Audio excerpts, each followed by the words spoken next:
Thrilled to have us with us in our final segment, Paul Provost, who's the publisher of the Worcester Telegram. Thanks for having me, Tim. Telegram and Gazette. Yeah, thanks for having me. It's great to be back. Well, we're pleased to have you. And Paul, October 2015, you took over as publisher of the Telegram, and talk about a kind of tumultuous time in media, change, rapid change. But you know, a year and a half now, roughly, you kind of got your sea legs, if you will. Yeah. And what's it been like, and kind of where do you see the Telegram going? It's been, as I said the first time I came on, really embraced. Thank you for embracing me personally, and we've become friends over the past. Well, the year welcome and a half. wagon. Yeah. I followed Stacy. We got to be the welcome wagon to new people. It's an unbelievable community. Loves their newspaper. Loves the newspaper website. Loves the digital offerings. But yeah, it's a brave new world in media now, and fake news is come into the fold, and social media,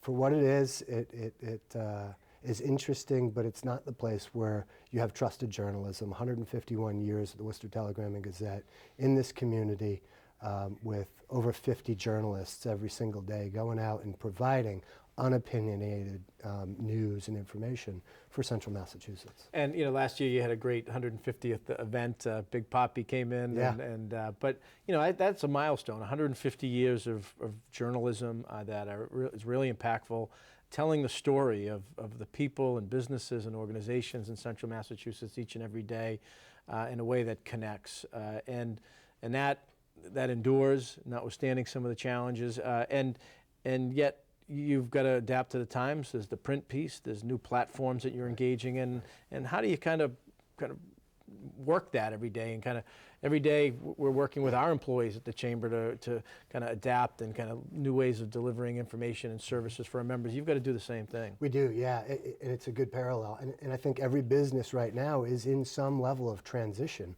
There are disruptors. The newspaper at the core is how our business started 151 years ago. But we have 46,500 Twitter followers to the telegram.com Twitter handle. 45,000 people like us on Facebook. Mm-hmm. There are brands off of that. Home Team has 17,500 Twitter followers. And that's a great example of high school sports. Exactly. and kind of telling the stories, and that's real. That's about communities. That's about identity that lasts a lifetime. And talk about telling stories. Al Southwick, a legend, the best, is going to be inducted into the Hall of Fame, the New England Newspaper and Publishers Association, later this month. So we're really proud of him. 38 total awards that we're being recognized for at that award ceremony, and all the newspapers in New England. So, at the core, the newspaper is strong, but we fund journalism, and that's what we're in existence for, is to be able to tell the stories, but to report the news that is going on in Central Massachusetts. Yeah, and that's I think that, you're being a guest here couldn't be more timely in terms of the international conversation around fake news, alternative facts. But and we can all, and I've been on, we've had these conversations, and having been in politics, you can get frustrated and angry, or think a reporter or columnist is kind of maybe haven't taken all the facts, or maybe skewed something. But at the end of the day, someone who is a journalist, there's kind of a training, and there's kind of a, generally speaking, some standards. And while social media and kind of blogging and all those things play a role and are interesting, but they're not held to that same standard. There aren't editors. There aren't of criteria, or kind of some levels of checks and balances. And that's what you do every day to try to provide that balance, correct? Absolutely. Professional journalists. They're not a professional blogger that's giving their opinion. They're finding out the facts and reporting on the information, whatever the particular topic happens to be. And they're leaving their opinion out. And there are columnists. That's a completely different story, and they're giving their opinion. The opinion page, the editorial page, is our opinion as the newspaper. That's a position that we take, but totally different than the journalism that happens. So those reporters are out there trained some level of skill, oversight, editing, these things, and then columnists, they're they're there to kind of give their opinion, kind of be provocative. But I have even found across the board, columnists, many of them started out as reporters. So while they might have a viewpoint, and you might get frustrated from time to time if you think they generally try to talk to both sides and gather the facts. Yeah, and they have to be educated about the topic that they're writing about because they're providing an opinion that they have to be able to then defend. But if you look at the Fox News or CNN or any of the MSNBCs, there are personalities, which is different than reporting. Sean Hannity is a personality giving his opinion with guests that are supporting his opinion. Others in other networks are doing the same. They're providing opinion, and it has become television that's not news. It's not news generating information. It's opinion and yeah, we see that you mentioned Fox, but certainly on MSNBC, there's some of that same thing where there isn't kind of that yin and yang. There's kind of how do we get to kind of that center where both sides are being, and then letting the reader or the viewer kind of listen and gather the facts and kind of make their decisions.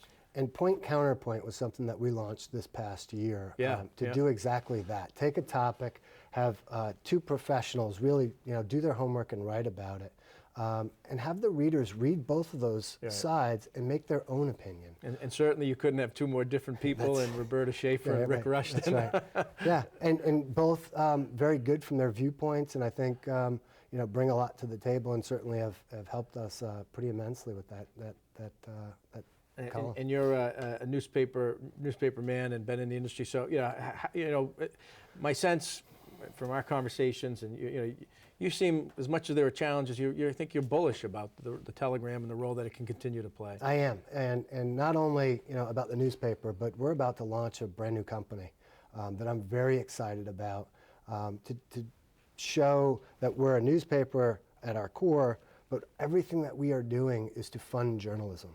And so how do we leverage us as an agency and talk about commercial printing opportunities that we provide and direct mail opportunities, and people don't look at us for those opportunities. Social media management, search engine optimization, search engine marketing. All of those types of things become a full-fledged opportunity for us to hit audiences for our businesses and our clients. And when you think about it, it's logical. You're doing these things anyway, and if a business is looking at kind of their core competency, it's probably not communications and all of these things. You have these platforms, you're doing it, so it's a way to kind of diversify revenue and as you said, fund journalism. Yeah, and the audience has diversified as well. So I think we may have talked about this before, but the newspaper has a specific audience, nearly unduplicated from the website, which is nearly unduplicated from the mobile platforms. And combine all of that, you have an incredible, unbelievably sized audience. On our website alone, there's 1.1 million unique visitors. And it's a huge audience. No, and as I've said it publicly and privately, the Telegram and Gazette, for whatever reasons back in the day, Worcester never had that TV station, and radio has become, much less kind of local and is, syndicated and national. And the paper has been that one constant for a long time in terms of being local, being that voice, and still is, notwithstanding the challenges that all media has come under. That's important to Central Mass's identity. Yeah, and I think that's also important to us creating our own market because we don't have that television station. So it's you and I and others in this community to try to really shine a light on what's happening in Central Massachusetts so that we aren't overlooked, so that it doesn't just go to Boston or Providence or Hartford or any of the surrounding areas, that we capture that. And I think really what's happening in Worcester right now is an amazing transformation.